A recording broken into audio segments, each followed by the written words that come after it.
When it comes to your worship team, we're talking about this week how music is the tool, but discipleship is the goal. Let's do it. This is the definitive podcast for helping you plan, create, and execute dynamic worship experiences at your church. Useful, practical content in the areas of production, worship, communications, first impressions, and more. This is Making Sunday Happen. Hey friends, welcome to the podcast. This is episode number 424. We are leading up to the closeout of this podcast with episode number 430. We're launching a brand new platform full of a podcast network, courses, webinars, articles, books, and more. So we'll be closing out this podcast, and I'll be shifting over my hosting duties to a brand new podcast called Your Visuals Matter. And it's going to be all about how to visually communicate the gospel of Jesus Christ using graphics and video. Media is a major tool to reaching this generation for Jesus. If you want to learn how to do that, join me, thought leaders and ministry leaders also in the trenches of ministry using visual media. Your Visuals Matter is the brand new podcast coming soon. All right, on today's episode, my friend Alex Enfiedjian stops by. We're going to be talking about how music is the tool, but discipleship is the goal when it comes to your worship team. Let's jump to it. Hey, ministry leader, it's time. You're in the middle of fall ministry preparation and rollout, but let me interrupt briefly with a huge announcement from our team. By now, you know we're changing our name, and this is a huge rebrand for us, but we are excited for what it means for you. First, we're combining 1230 Media and 1230 Kids. Now, this simplifies our catalog of work. And secondly, we are ready to announce our brand new name and brand. We're changing our name to, cue the drum roll, Church Visuals. Now why? Because that's what we specialize in. And our promise to you, we'll provide you with world-class graphics and videos to help you visually communicate the gospel of Jesus Christ to your community. Now, why is this so important to us? Because it is to you. Your visuals matter. And we are so pumped about our new logo and our new brand. Over the last several months, we've been working on a massive new website. We'll also be changing our social media channels. Both of those changes will set us up for the future in a big way to help serve you even better. And this rebranding process has us laser focused on leading the church visuals industry. And I'd like to say that we're launching everything with our new name and brand today. But as you know, everything takes time. And we want you to be on this ride with us. So be on the lookout for church visuals soon. We didn't want to surprise you with any of the changes. And thank you for walking with us on this journey. And in a very short time, we'll let you know when the official launch of our new website is and all the details so that you know how our new name impacts you. In the meantime, let me give you some brand new free church visuals for your time. As you move into the fall, I want to give you our latest Fall Volume 4 pack. And this collection of visuals includes a countdown, title motions, editable title and social media graphics, and more. It's a $25 value for you, completely free for your church. Just go to 1230media.com/free fall pack, or you can click on the link below. You can use the code FALL23 at checkout. Again, that's 1230media.com/free fall pack, and use the code FALL23 at checkout to download it completely free. We are praying for you as you launch your fall ministries, and remember, your visuals matter. Hey guys, today I welcome back Alex Enfiedjian to the show. Alex is a worship leader, songwriter, producer, and pastor. He's the man behind worshipministrytraining.com. He's on staff at Calvary Chapel, South Bay in Los Angeles. Alex, welcome back, man. Thanks for hanging out. Thanks, Carl. I am so glad to be with you again. You are one of my favorite podcasters and interviews and guests when you're on my podcast. You always bring the gold. So glad to be with you. Thanks so much, man. So still living in Los Angeles, man. Still toughing it out over there. Okay. Yeah, the weather is pretty harsh, but yeah, someone's got it. Someone's got to live it hard. Yeah, I hear that, man. So give me an update on worship ministry training and some of the resources that you provide over there. Sure, thanks. Yeah, so worship ministry training, if people don't know, it is a podcast that has been around for 8 years, probably about as long as yours, Carl. And in, I don't know, a couple years ago, we started selling courses. And then this past June 2022, we launched a full-on academy. So we've got courses, live training, exclusive podcast interviews. But I think the thing that people are finding most helpful are like all the done for you resources. So we basically have like created an audition process, an onboarding process, templates, team devos that worship leaders can use. Basically, we give worship leaders all the tools and the training they need so that they can just focus on discipling their team. So that's all at worshipministrytraining.com. It's $1 to try for 15 days so people can test it out. So yeah, that's what I've been up to. It's been a lot of work, but it's been fun. Yeah, man, you've been working hard. So give me a kind of a temperature check of worship leaders in general. You talk to a lot of worship leaders in the space. Kind of give me, what are they feeling? What are some of the things that you're hearing and seeing in the trenches? Yeah, so I think coming out of the pandemic, it feels weird to say that because it feels pretty far removed, but I think it was such a big disruption that the effects are going to be felt for years. And I feel like coming out of that pandemic, a lot of worship leaders lost team members. People left to different churches. People stopped going to church, or they just haven't come back to their church or whatever. I don't know. They don't feel safe still. So a lot of worship leaders are operating with like very thin teams, thin volunteer teams. And so they're scrambling for musicians, or they're hiring outside musicians, or they're calling their friends, and friends are coming from other churches. And so there's a lack of team members. And then also the team members who are still around are less committed than previously. So there's a lot more flakiness and a lot less like drive and desire to like invest. And so worship leaders are kind of doing the best they can with what they have. And hopefully, if they're a proactive leader, they're rebuilding their teams in this season. And so I would say, and you probably see this as well, but it's a season of rebuilding. And I would just encourage anyone listening who is in that state where, it feels like thin, just focus on strengthening relational bonds with your current team members, reestablish the culture, reestablish the expectations, and then actively go out and recruit new team members. Like get in the hallways, get in the lobby, get in the pews after service, and just start talking to people, because we really need to rebuild into something new, because what was old is gone, Yeah, I talked to a lot of people that too, and probably the last 6 months or so hasn't been that bad. But if I'll go to conferences, people will ask me, "How do we get our volunteers back?" And I'm like, at this point, they're not coming back. Like you need to, like you need to start fresh and start a new team if that's the case. So, all right. So I want to chat about something that we're both really passionate about. And as I've gone through your notes, man, I just get really excited about this topic. And that is that music is the tool. Music is not the end all be all, that discipleship is the goal. And so we need to make sure that it is the goal when it comes to production, when it comes to leading worship and all that at our church. So kind of set me up here. Why is music a tool and not the point? Yeah, so I think I did this talk at the Loop Community Worship Innovators Conference, and the reason I felt burdened to do it is because looking at the modern worship landscape of like what it is that we think we're supposed to be about and what it is that we think we're supposed to be doing, I'm just like confused. Like, how did we get here to where everybody's just copycatting everybody else?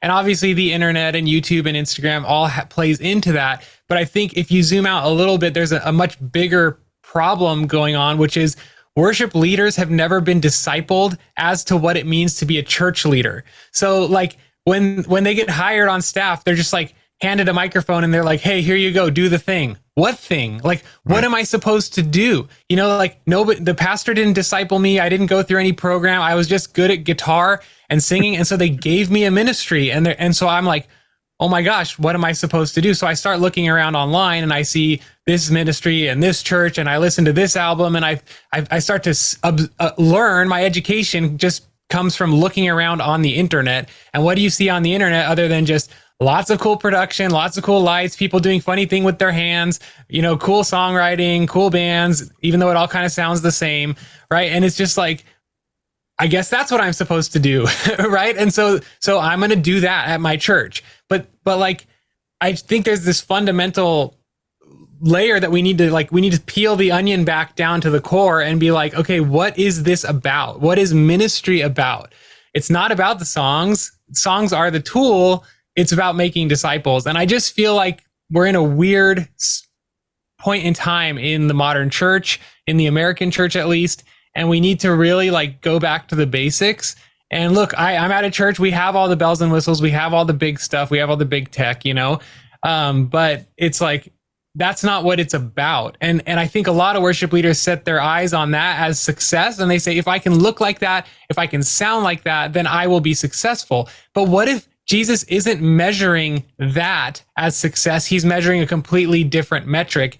And I believe he actually is. And so that's kind of the question that I'm asking right now. Like, what is the metric? Well, I think I already know the answer, but we can get into it later. Yeah, and so I want to frame this conversation in that yes, we want our worship experiences to go well.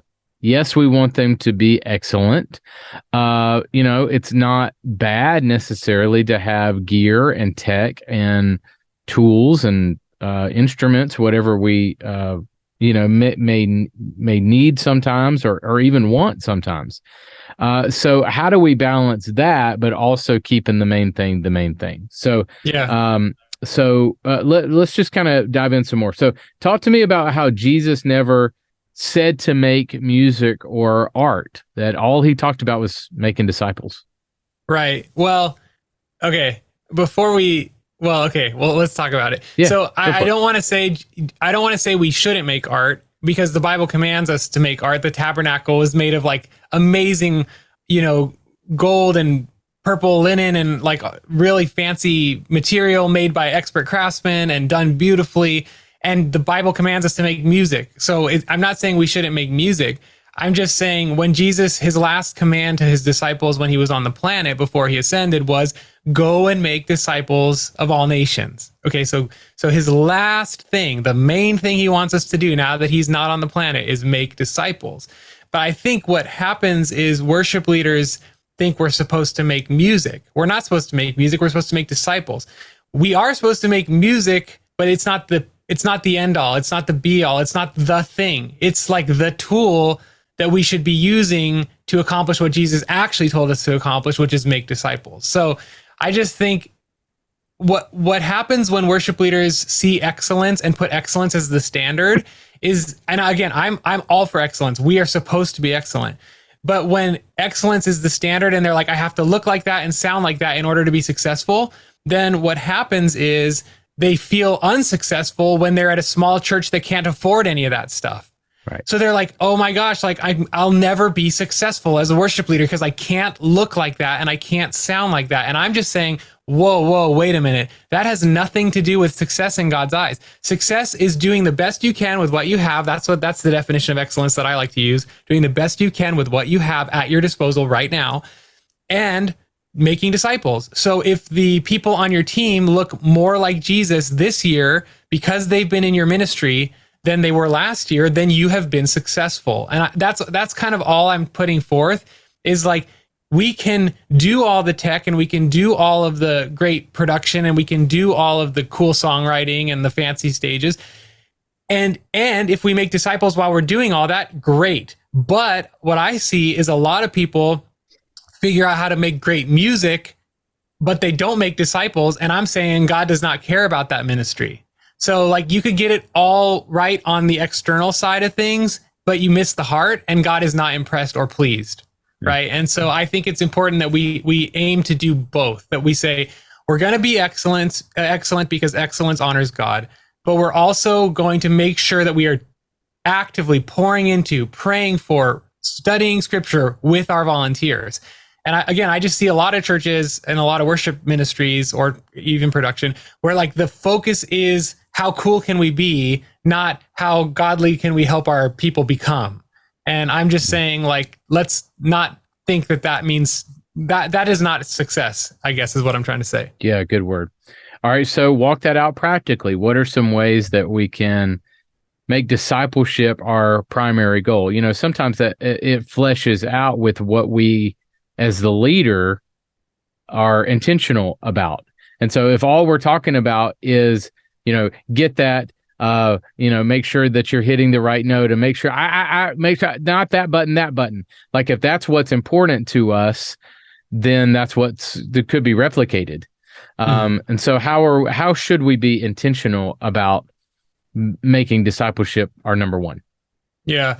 Well, I think you're right. As the leader, like what we prioritize, it filters down to the team, and what we talk about first is what the team assumes is important, right? And so I think watching our words is important. Like if the first thing is, let's say we have a great worship service, the church is super engaged, like all the, whatever. But like there's one person hit one wrong button or went to the wrong slide. And like if the first thing out of our mouth was, you hit the wrong button, instead of, did you see how impacted the people were? Did you see how engaged they were? Did you see how passionately they were praising Jesus? That should be the first comment. You can follow up with like, hey, make sure we hit this button on this part. Like you can follow up with that. But if the first words are, the music was bad, or this happened, or this transition was wonky, or whatever, then we're going to set the precedent for the team to think that that's what we care about. So that's one thing. The other thing is, it's not really hard to make discipleship and spiritual conversation important in your ministry. It's not hard to do. We just have to be intentional all the time to make sure we're having spiritual conversations, make sure we are reading scripture with our teams, make sure we are, praying with our teams and asking our team members how they're doing spiritually, or where they're struggling, or where it's really not hard to do. But my question is, are leaders actually doing it, or are we just showing up and running the show? You know what I mean? Because Jesus says, take away from me the noise of your songs. I don't care, or God does in the Old Testament in Amos chapter 5. So he's not impressed with our shows. He's not impressed with us executing everything. He's impressed if we love like he does, and that we look like him, and that we help our team members look like him. That is it. And so I just would say, make sure that you're integrating spiritual truths into everything that you're doing, because I can turn just like Jesus with the woman at the well, turn the conversation spiritual. I can do that with button pushing. I can do that with electric guitar playing. I can do that with drumming. But it's up to me as the leader to make those conversations steer in the direction of like a biblical truth underneath why we should play excellently, a biblical truth underneath why we should polish our cymbals, a biblical truth underneath why we should eliminate distractions on the stage. Like you can easily find, if you're a biblically literate leader, you can easily find biblical truths to bolster everything that you're telling your team to do on a practical level, right? But now it makes them want to do it because they understand why it's important to God and why it's good for their soul. So it's just infusing those spiritual conversations into the practical, right? So that would be my answer. So how do you start with you? How do we start with ourselves? What are some practices that you've put in place to make sure that your heart is right before you lead your team? Oh, well, it's the boring answers of spiritual disciplines of like, are you in the Word every day? Like our church has a Bible reading plan. I make sure I read every day. Like I don't miss. Pretty much, I haven't missed for like 2 years. I mean, maybe I missed 1 or 2 days over the last 2 years, but I like go back and catch up. So just like saturating yourself in the Word, and then being in prayer and being accountable to other people. And yeah, all the boring stuff that everybody knows, and so, and that's a good point, Carl, because you can't lead people to where you haven't been. And so if you're not walking with passion for the Lord, if all you watch are YouTube videos about LED screens and you never read about God or read books that fuel your faith, then you have a problem. Not you, Carl, but it's like, but I do see so many worship leaders. I mean, I have problems, trust me, but I do see so many worship leaders who like, they watch all the songwriting stuff or all the church tech YouTube videos and all the church this, and it's like, those are cool videos, but like, I feel like our focus has moved off of God and onto like this cool, flashy stuff. And I feel like I sound like an old man now, Carl. but you're right. And even though sometimes we know what we need to do to grow in our faith, sometimes we don't. We get lax. It's the first thing to go sometimes, and so we just to be disciplined with ourselves. Okay, so how do you explain that to your philosophy here that discipleship is first? How do you explain that to senior leadership? Now, if you put it into those words, it will resonate, but I think with a senior pastor. However, if we get to Sunday and something goes majorly wrong, or there's a lot of mistakes, or whatever, I guess I should say, how do you explain to your leadership that your number one goal is discipleship, and reiterate that and get their buy-in? Right, because I guess what you're kind of hinting at underneath the radar is like sometimes senior leaders care more about that the service goes flawless and is executed with perfection more than is my worship leader or production leader actually discipling his team. Right. Which is a sad state of reality if our senior pastors like would rather have the former than the latter, right? Yeah. It's like, oh no. Which I don't know if they'd say that out loud, but sometimes it can be expressed in the moment. And to be clear, like Carl is an excellent person, and I love to try to do absolutely everything I do with excellence. I obsess over the micro details. I care about like the tiniest little nuances of something being perfect and executed well and beautifully. Even right now, as we're talking, I'm thinking about my answers aren't super clear because it's my afternoon brain slump time period. Yeah. And I'm like, oh man. And it's like, I want to do my very best. And so I want everybody to hear very clearly what I'm saying. We should do our very best, and we should seek to be excellent, and we should seek to not make mistakes and eliminate distractions. I have a Instagram reel that I recently posted that says like, the primary job of a worship leader is to point people to Jesus and remove as many distractions as humanly possible. So point people to Jesus and remove as many distractions as humanly possible. And we do that by being excellent, by nailing our parts, and by playing with simplicity and all these things that I teach in the Worship Ministry Training Academy. But I'm just saying we have to make sure that while we're pursuing excellence, we are not losing the spiritual life of our team. It's basically, we don't want to sacrifice the spiritual life of our team on the altar of excellence, right? Because that is not pleasing to God. So we have to hold them in tandem, hand in hand, and say, we're going to in parallel, move these things forward together. We're going to grow in excellence and production and musicality, and we're going to grow in spirituality. Because if you leave spirituality in the dust, or if you execute a flawless service, but you yell at your team in the back because they didn't do something right, then you're failing as a minister of the gospel. You know what I mean? So I wouldn't tell my senior pastor, hey, I'm going to let things start to suck because I want to focus on spirituality. To me, that's not spirituality. Spirituality is doing our best. So it's like, we are supposed to be excellent. That is spirituality. So again, I don't want people to hear me saying like, let's just all go stink. That's very uninspiring. Right. And that's not honoring to God. But it is, while we execute with excellence, let's not forget to disciple and pastor and shepherd and care for and teach and train our people in God's word and all those things. That's the only thing I'm saying. Because I remember I did an interview with Matt Redman, like, I don't know, it must have been like 4 or 5 years ago now. And he said, I go to a lot of churches and I tour a lot all over the world.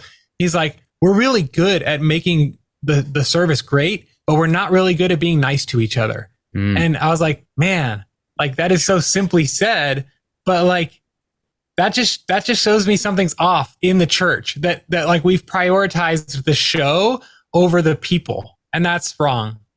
So Yeah, so good. Such a good point. All right, so if I'm the senior leader, let's flip that. If I'm the senior leader, how can I give you leeway? How can I encourage? How can I lift you up in order to make sure that we are doing number one? We are discipling people. yeah, I would say make sure there's margin in your worship leader's life or in your production leader's life to spend time discipling his, whether that means it's like, hey, I want you to make sure once a week you're taking someone out to coffee and the church is going to cover that, right? Or, hey, I want you, worship leader, to, if I'm the senior pastor, like, hey, worship leader, I want you to have the team over to your house once a month. We're going to cover the cost of pizza for you guys. And, whatever, you can have the next Monday morning off or whatever. Like, equip your worship leader with the time and the margin and the finances to be able to disciple their team. Yeah. I just recently released, Carl, a worship team Devo. It's $20. Like, if I was it's 52 weeks. It's one for every week. It's got a scripture, a summary, discussion questions, and a closing prayer, right? It's worshipteamdevos.com if anyone cares. Like, if I was the senior pastor, I would buy those right now and be like, worship leader, you must read this with your team every week. You know what I mean? Like, it's such a simple win. And so, yeah, I think that's a great question, Carl. And hopefully any senior leaders listening will take that to heart. Okay, so what are some other practical ways? Do you have some other things that you do with your team to make sure that people are number one? People are the point. We've walked through a few, but anything else come to mind as far as maybe it could be Sunday. It could be like you were saying, coffees and things like that. But what are some other practical ways to make sure that people are at the forefront? Yeah, I think, a lot of it has to do with using your time well when you're with your people. So like, I always try to have at least one or two deep, serious, encouraging, prayerful conversations with someone on my team every single Sunday. Because at our church, we're there for 3 services, from like 6 a.m. to or 6:30 a.m. to like 2 p.m. Right. So there's a lot of downtime in between, and like, I should not just sit back there with my smartphone scrolling, or what I should, as the leader, intentionally use that time and space to connect with someone on my team, find out what's going on in their life, find out how I can pray for them, and actually stop and pray. Being intentional with that Sunday morning time, I think, is crucial.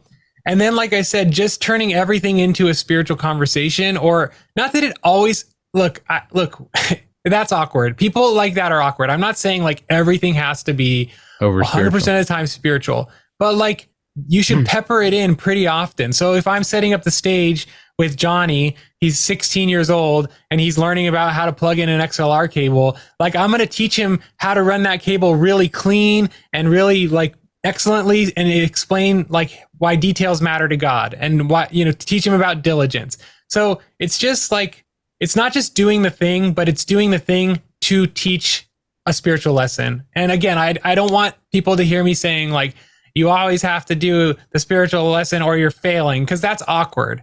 But let's make sure that we are doing some of that, because at the end of the day, the only thing God's going to ask us when we get to heaven is, did you help these people love me more? That's it. That's it. Good. Now, I love in your notes how you talk about, just reminders to ourselves that you're not a musician, you're a minister, that you're not a song leader, you're a shepherd. And I've been teaching that for years, that the secret sauce is pastoring your people. I come at it from a production standpoint, that I hear I've heard a lot of production guys saying, "Oh, I'm not a pastor." Yes, buddy, you are. Yes, you are. Yeah. If you are a church staff member leading people, you are a pastor through and through. And so to put people, number one, our primary focus is to, be there to help people look more like Jesus. So good. Mm-hmm. All right. So, we measure what we move, right? Okay. So, how do you measure, and I'll give you an example of what I did, but I'm going to ask you, how do you measure spiritual growth? So one thing I did, I want to get your opinion on it, is I would have a spreadsheet, and I would literally have like the path of a Christian. Okay, salvation, baptism, small group, have they been on a mission trip? Are they growing in there? Like, at least, I mean, I don't know their heart. God's working on them, but at least there's some markers and fruit that I could probably notate. And when I did that, one thing I was amazed to find is that some people have not actually made a decision for Christ. Or some people had not taken a step of baptism. You almost kind of assume if they're already volunteering, they're already in, they've kind of walked through, the first steps of a believer. And what I found when I tracked it is a lot of them, or some hadn't. And so I got to encourage that, and to take that next step, and we got to celebrate that as a team. So that was kind of cool. So how do you track or kind of be the fruit inspector on spiritual growth? That's funny. Did you also track how many times they cussed each Sunday? No, I'm just kidding. Well, I didn't want to, because I didn't want them judging me the same. No, I'm just kidding. Exactly. I'm kidding. It's funny. I saw this question and I actually wrote, it's hard. You can't measure the fruit of the Spirit on a spreadsheet, but I love that you did it. Yeah. But it's not, I mean, fruits of the Spirit, there's definitely you see that in their personality and stuff. Yeah. I'm more talking about major steps in the life of a believer, your salvation, baptism. Are they in a small group? Maybe it could just be one that you measure. Are you plugged into a small group? Yeah. To help them with that. But you're right. It's not always measurable, and it's very vague, very vague, but anyway. I actually love that you were that intentional to do that. That's like next level awesome. So yeah, I think the fruit of the Spirit is hard to measure, but you can see it in your team, especially you can see it in your team as a whole.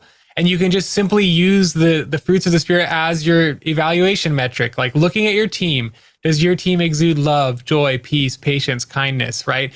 When they talk about what movies they watched, would those movies qualify as good? Because one of the fruits of the Spirit is goodness, right?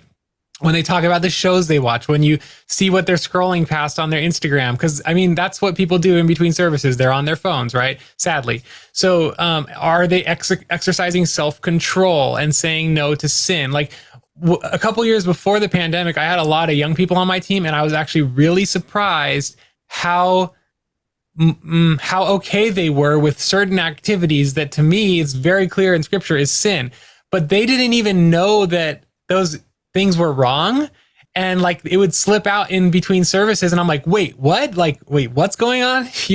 Or you watched what? And again, I feel like this old curmudgeon guy right now as I'm talking. But what's that? I was just gonna. Me too. And I don't want to. We joke about it, but I don't mind people being a fruit inspector in my life, and so I don't want us to come across as being super judgy on everybody. Right. That's not what we're talking about here. I think it's just the bottom line is, are we being intentional in each other's life when it comes to growing in our faith? Yeah. And when you hear those conversations, you don't let it slide. You don't go, you that's your opportunity to pastor, right? It's like, wait, hold on. You watched that movie on Netflix that's full of sex, full of nudity, you don't do it in front of everybody, but you're you can the next week or call them, grab coffee, but hey, I heard this, but then you don't want your team to start to hide things from you. And that's where you have to do the hard work of pastoring, where you're you have to help them see that hey, this is harmful for you, so anyway, yeah, I think we can't measure it, but we can sense it. We can sense that the people are growing in their faith. I had one girl on the team. She was dating a non-Christian. She was playing. I don't want to say too many details, but she has grown a lot in 3 years, right? Because we've just been she shows up every week or most weeks, and there's conversation and there's encouragement and there's prayer and because of the long steadfast work of shepherding and encouraging and not judging, because we could have judged her right out of the group, right? But it's you got to play the long game with people and love them and let the Lord work on them. But there's been so much growth in her life because our team cares about the spiritual things, So yeah. Yeah.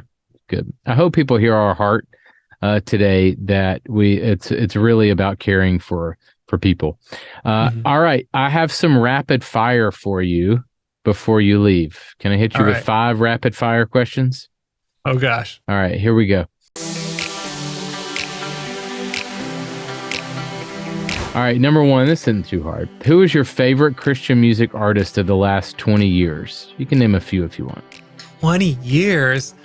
Wow, I really have enjoyed... We're old, me and you, so... Yeah. I really have enjoyed Brandon Lake's stuff. I think it's fresh, and his production, if you listen to his full albums, it's very artistic and unique and not cookie cutter, and I appreciate that. Yeah, good. All right, what's one quick story of discipleship from your ministry where you've seen an example of someone growing in their faith more than just learning songs? Oh, well, maybe you just shared that. Yeah, that one was one that came to mind. And then there are a couple young worship leaders who were not worship leaders when they started on the team, and now they are full-fledged, doing an amazing job, worship leading and shepherding and discipling the people around them. And it's really cool because they started as drummers and now they're like youth worship leaders and they're actually discipling people. So that's been cool. Yeah, nice. All right. What is a productivity tool that you can't live without as a worship leader at your church? Oh my gosh. Well, Planning Center is the obvious one as a worship leader, but for me personally, the Michael Hyatt Full Focus Planner was a game changer for me. I've used it for the last 4 years, and it made me 100 times more productive and successful than I was before using it. So good one. So the major thing that I learned from Michael Hyatt, so I read his book Platform, when I first started 1230. And one of the major things that I learned from him is to use one piece of content in as many ways as you possibly can. I'm finally starting to do that too. It's game changing. I'm probably giving away the secret sauce here, but one piece of content can be a workshop, a blog post, a podcast, 15 tweets, then an email, and then a book, and then as many different ways as you can use it. All right, so number 4, what is the most attractive character trait a worship leader should possess? I was going to say joy, but I think it's not a character trait, but maybe it is welcome. Being welcoming is the number 1 character trait of a good worship leader. You make people feel connected to you. You make people feel invited in and cared for, and they want to be around you and they want to follow you. Good. All right, last one. What is one of the most common challenges that worship leaders face? Keeping our hearts fresh, because when you do it over and over and over and over, it just becomes a routine, and it's hard you can learn how to script it, and you can learn, what to say and what to pray and what to play. But how do we make sure that it doesn't turn stale and rotten? So, that's hard. Good. Well, man, tell us how we can keep up with you, how we can take some of your courses and learn about your resources. Yeah, thanks so much, Carl, for what you do and for inviting me on to be with your people. Worshipministrytraining.com is the number 1 place to go. It has all the social links and everything, and they can try out the courses, get all the resources, the team devos and everything for $1 for 15 days. So worshipministrytraining.com. Yeah, awesome.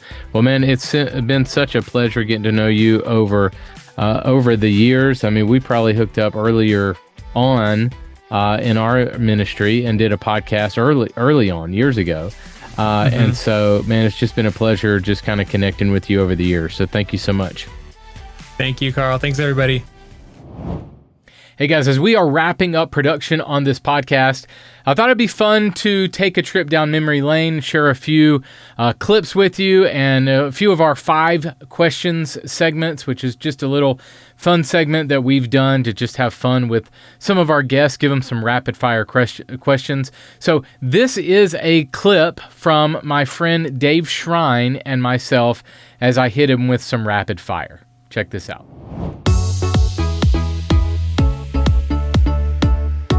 I didn't know we were going to hit on this, but here's your number one. And you don't have to say the band that we were mentioning, but who's your favorite Christian music artist of the 90s?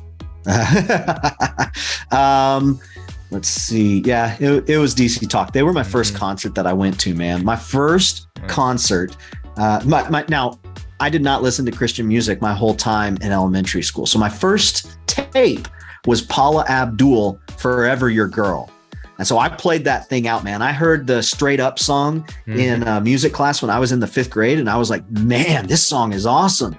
My aunt sent me very soon after I started listening to music in elementary school, my aunt sent me Jesus Freak. And I didn't bust it out until God got a hold of my life. And I was like, all right, I'll listen to what Aunt Sharon sent. Bro, that album holds up. DC Talk wound up being the first concert that I ever went to, and I remember everything about it. Nice. What is your biggest pet peeve about how churches do marketing? You're a marketing. Biggest pet peeve about how churches do marketing is they lead with the thing and they never lead with the need. You've got to lead with the need. If you lead with the need and speak to the pain and the struggle that people are going through, that's going to be a much more compelling message than show up for divorce care or we're doing a marriage conference. You speak to the end result that they want to achieve at the end of navigating that pain, and you speak to the need that they're feeling, you'll do a much better job of getting people in, because a lot of people don't feel they need Jesus. They don't feel that they have a need for a deity in their life. And so when you speak to the need, if you speak to hurting people, you're always going to have an audience. So speak to that felt need. Good. What is one thing that if churches would focus on, it would catapult their attendance and engagement? Man, that's going to be so dependent upon the context. And I'm not going to cop out and say Jesus, although I do think if you really harness and preach Jesus, there's just no one like him. I mean, there really isn't. The guy was so controversial that either people loved him or hate him. Just who he was got him killed. So, I mean, that's somebody that you can't ignore. So I do think if you focus very, very strongly on the person and the character of Jesus, I think that would be huge. But something more practical, I'm going to lean back on what I said, biggest pet peeve. I'm going to say, really focus on the needs of the community that you find yourself in. Really look at what secular companies are doing that are drawing people in. I think every church in Arizona should have a killer splash pad. I do. I think you should build an amazing splash pad on your church. I think you should put some mobile units on your property and allow restaurants to go ahead and lease those out, a coffee shop, a salad bar, couple other things. And I think you should have that splash pad opened up each and every day. You would have more people on your property in 1 week than you've probably had in the last year, just if you put a splash pad out. Let's go really practical. Just decorate really, really well for Christmas. You want people to look at your campus? Do a kick butt job on decorating your campus for Christmas. You will get people on your property every single night looking at your Christmas lights. Name a couple of churches that are doing marketing and communications well that we should be following. Well, let's see. I will say I can give you one because I'm not as, right now in this season of life, I'm not as focused on what is happening outside of the church that I go to just because of the season that I'm in. Primarily that of just being a dad. And so I work and then I come home and I hang out with the kids. So I'm not super privy to what's going on, but I will tell you one thing my church does really, really well that I was proud to see them do well. I didn't have a part in this. And this is something that I really worked hard on the staffs that I was a part of. They preach the announcements. So if you want to talk about doing marketing really, really well, preach your announcements. Get out on stage, share stories about the things you want to call people to. When you share a story, all of a sudden there's this emotional and relational connection that's made. And if the person is a good storyteller, people will start to see themselves in the story. And all of a sudden they start recognizing their individual needs and they start recognizing their individual perceived needs, and that draws them in to then say, you know what, I think I might check that out. So that's some internal marketing that I think if a church does that well, awesome. All right, last one for you. What is something that you're seeing that churches are doing right in communicating that you're encouraged to see, want to see more of? It might be repetitive, but let's see if you have a different answer here. What I would love, I've seen a couple churches do something similar to this, but not exactly the way I would want to do it. What I would love for churches to start doing is I would love for churches to start bringing the professionals in their congregation into webinars that are then marketed to the local community, i.e. Facebook ads, i.e. TikTok ads. What would be fantastic? Let's go back to when COVID started lockdowns. What was something that every parent was faced with? And I'm asking you, Carl, what was something that every parent was faced with the second that lockdowns happened? Babysitting. What do I do with my kids? If I still have to go to work, what do I do with my kids? That's exactly right. And many of those kids, the reason why you had to have them is because they were in school and the schools were shut down. I think every church, I think we missed the biggest evangelism opportunity of my lifetime. And I'm not exaggerating when I say that that's what I believe. I think we missed the biggest opportunity to evangelize through bringing in teachers who are in our congregation and bringing in moms and dads who are homeschoolers inside of our congregation. We missed the opportunity to put them in front of the community and saying, hey, we've been doing homeschooling for the last 8 years. Here's what we have found has worked for our structure. Here is how we facilitate teaching 6th graders alongside 2nd graders, bringing in public school teachers and private school teachers saying, hey, when we've got kindergarteners, they've got a lot of energy. Here is how we allocate that energy. Here are some phrases that we use. Here's a chart that you can put up that the kids will respond to really, really well. But here are some obstacles that you need to be considerate of. I think that if the church began to start doing that with anything and everything, I think you would really see people's perception of maybe the church has something that I need. I think you'd see that raise, and I think you could expect a lot more attention and eyeballs on what you're doing as a church, as opposed to show up Sunday morning and plan your visit. Yeah. Well, man, always a pleasure. How can we follow you? How can we keep up with what you're doing? Well, I'd love to have you all go check out the Preaching Through podcast. So Apple, Spotify, Google, just search for Preaching Through and you'll see it there. You'll see a picture of me with Luke, and it's sponsored by the Ministry Pass Network. So we're really happy that Ministry Pass chose to sponsor the first 10 episodes. So you can go check them out too. So that's how you can find us through the podcast. If you'd like to connect with me individually, the best place is to go to Twitter. I'm just at Dave Shrine. And so you can get my name and my spelling from the show notes here. So at Dave Shrine is how you can find me on Twitter. Just reach out, and anything and everything you need, I'm available.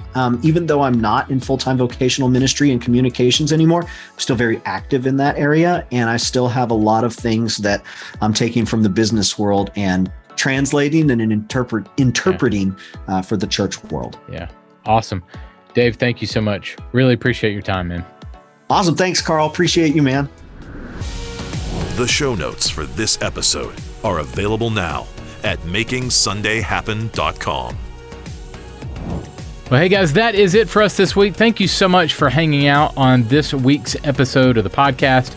MakingSundayHappen.com is the website. All archive episodes will be there and will continue to be at that URL from here on out. So MakingSundayHappen.com is the website. All right, are you feeling lonely in ministry as a ministry leader? Are you in a rut? Next week, I'm talking with Dr. Clarence Schuler all about how ministry leaders can overcome burnout, loneliness, and depression. I promise it's not going to be a Debbie Downer episode. We have a lot of light moments, a lot of fun together. So next week, Dr. Clarence Schuler will be in the house. All right, go out there and create some incredible worship experiences at your church this weekend. I'll catch you next week. Making Sunday Happen is a production of the ministry of 1230 Media. For show notes, archive episodes, and more free resources for your church, visit MakingSundayHappen.com.